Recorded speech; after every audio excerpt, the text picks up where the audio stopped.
Ready for another round? Well, if you answered no, I suggest you turn away now because this video is not for you. But for everybody else, welcome. It is time for me to once again redo my predictions and ideas for the next Mario Kart game. This game would be the 9th true installment in the series, assuming you don't include the Arcade GP series and of course Mario Kart Tour. So with that, let's get started. Obviously, my first order of business is to give this Mario Kart an actual name, and you can see it on the screen right now. Mario Kart Gold Rush. I didn't choose to name this game Mario Kart 9 because 8 Deluxe is also on the Switch, and I think this game will be on the Switch, so that probably is going to be too confusing for people. So I decided to pick a name that could stand out from the crowd. Although I did find a way to reference the number 9 somewhere in this game, and I'll talk about that later on in the series. Alright, and with that out of the way, let's get down to what this video is actually about. The playable roster of characters. Please don't bother counting up all the squares on the screen, let me do the numbers for you. So first up, we have a grand total of 16 starting characters. The other 40 would be unlockable, bringing us to a grand total of 56 characters, 50 of which are in the game right away.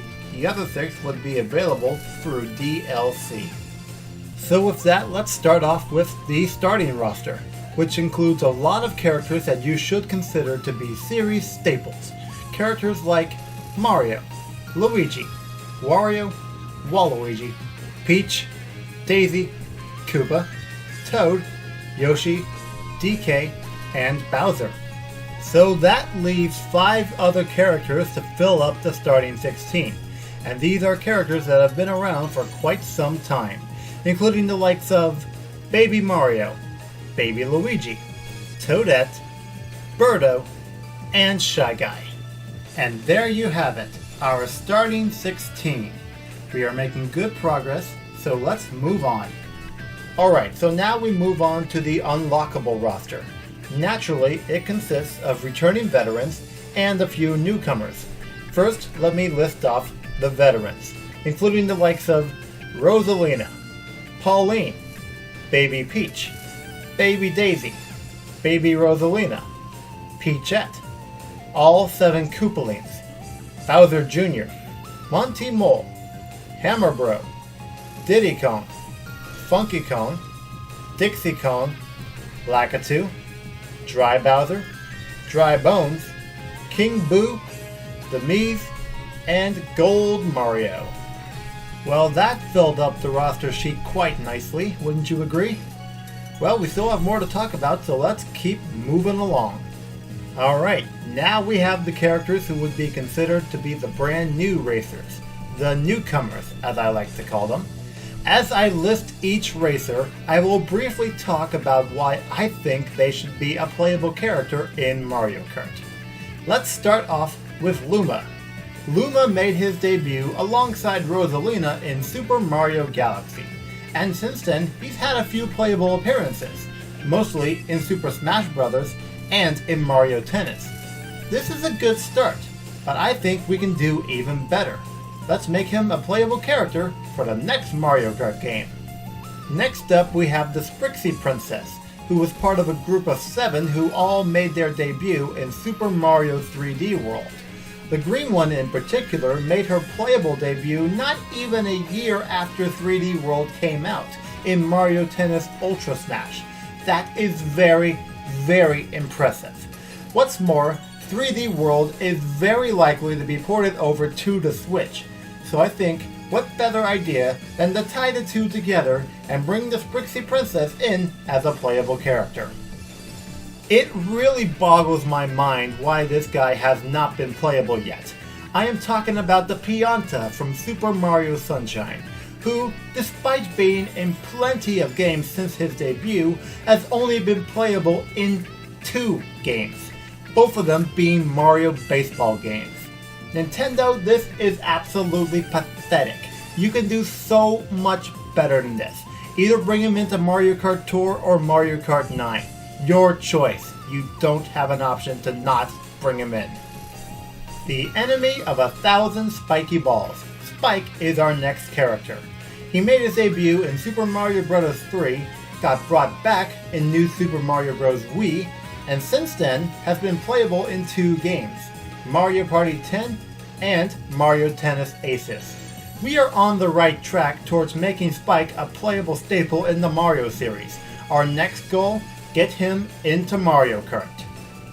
It is really pathetic how this guy has not been made playable yet. This is the Magic Koopa. He made his debut in Super Mario World and has been in plenty of games since then, whether they be as an enemy or as a playable character, like in Mario Baseball, Mario Party 9, and Mario Tennis. What's really infuriating is that this guy has been scheduled to be playable in the Mario Kart series twice before. Once in Mario Kart 64, and then again in Mario Kart 8. Nintendo, you need to stop wasting your time. Bring this guy into Mario Kart. You will not be sorry that you did. And now we have a more recent character in Nabbit, who made his debut in New Super Mario Bros. U and got to be playable in New Super Luigi U and Mario Golf World Tour, and has also appeared in a bunch of other games since then. 8 years and already a good number of appearances.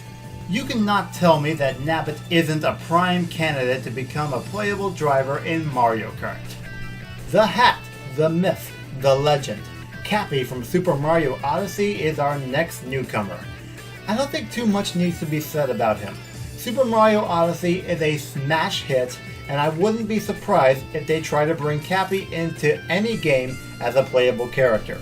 I think Mario Kart should be the best first candidate. Next up we have Blooper. He's been around since the beginning and has been in the Mario Kart series as an item, sadly, since Mario Kart DS. And unfortunately, he is highly considered to be the worst item in Mario Kart history.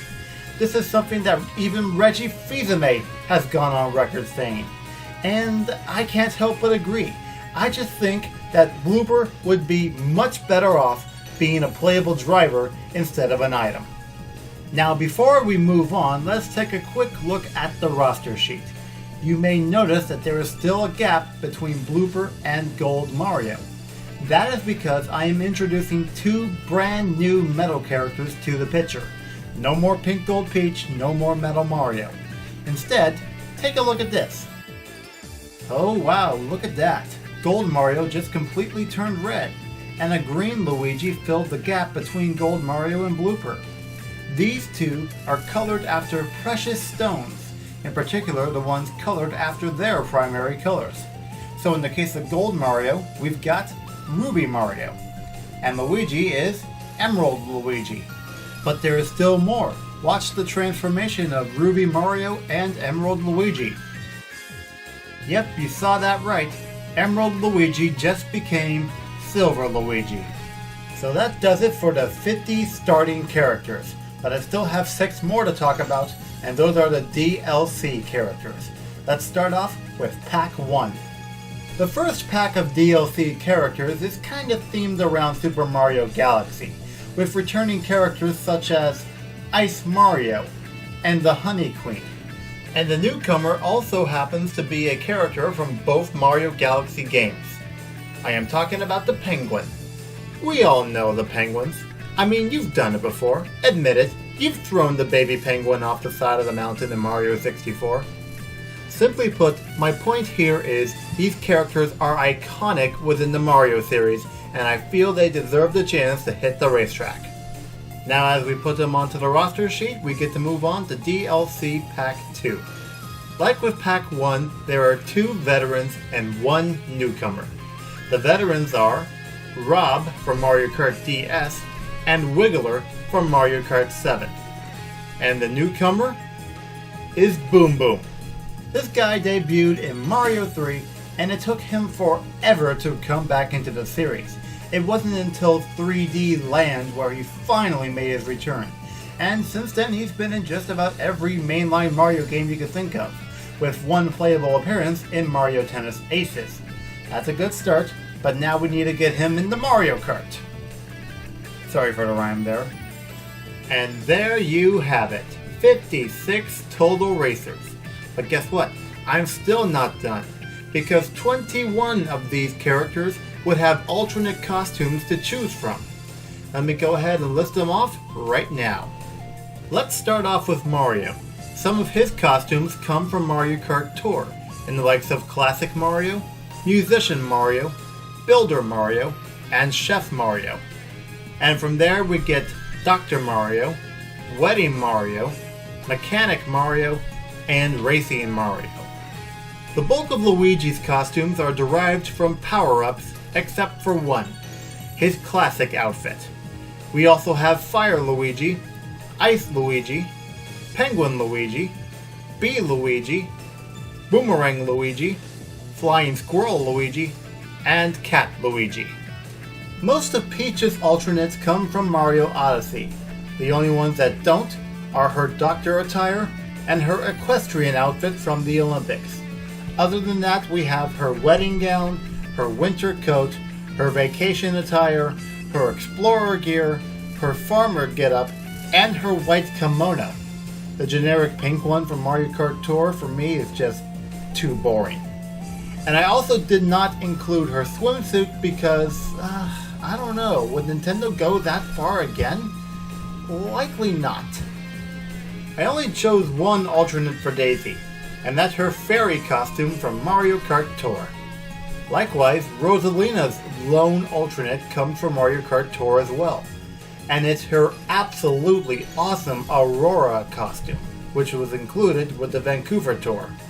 Luma has an absolute bunch of different colors to choose from, including green, light blue, red, orange, Polari, pink, purple, and the apricot Luma that followed Mario around throughout the Galaxy series. Toad also has a healthy number of costumes as well, including Captain Toad, Hint Toad, Bank Toad, Yellow Toad, Male Toad, a couple of Builder Toads in blue and red, and of course the Pit Crew Toad from Mario Kart Tour.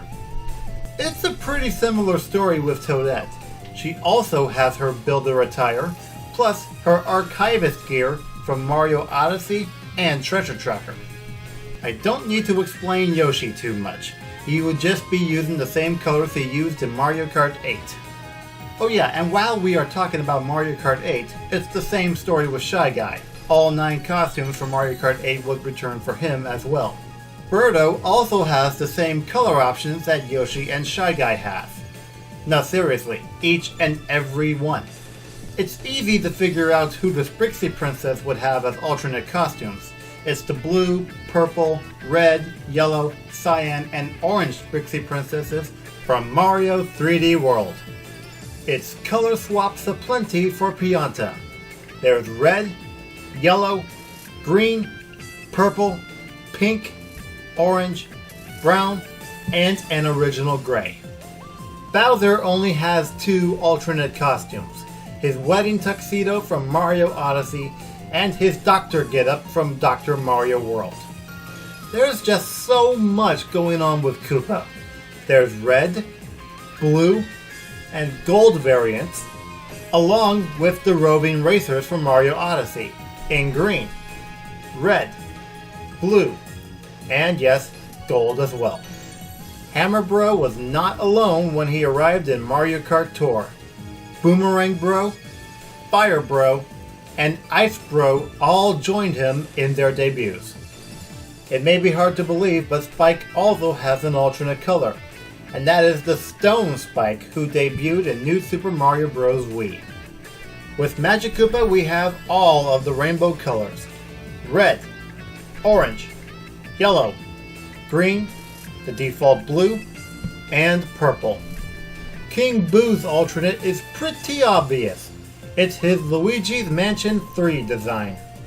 Now just to clarify, Emerald Luigi and Silver Luigi would end up sharing a character slot, hence making them alternates of each other. This holds true for Ruby Mario and Gold Mario. Well, looks like I kinda lied. There's actually 22 characters with alternate costumes. The last one is Boom Boom, and it should be obvious who the alternate would be. Yep, that's right. Pom-pom. And on that note, my work here is done for the time being. Hope you all enjoyed watching this video, and hopefully you will stick around for part 2, in which we will be talking about the Nitro tracks. Thank you very much, and I will see you then.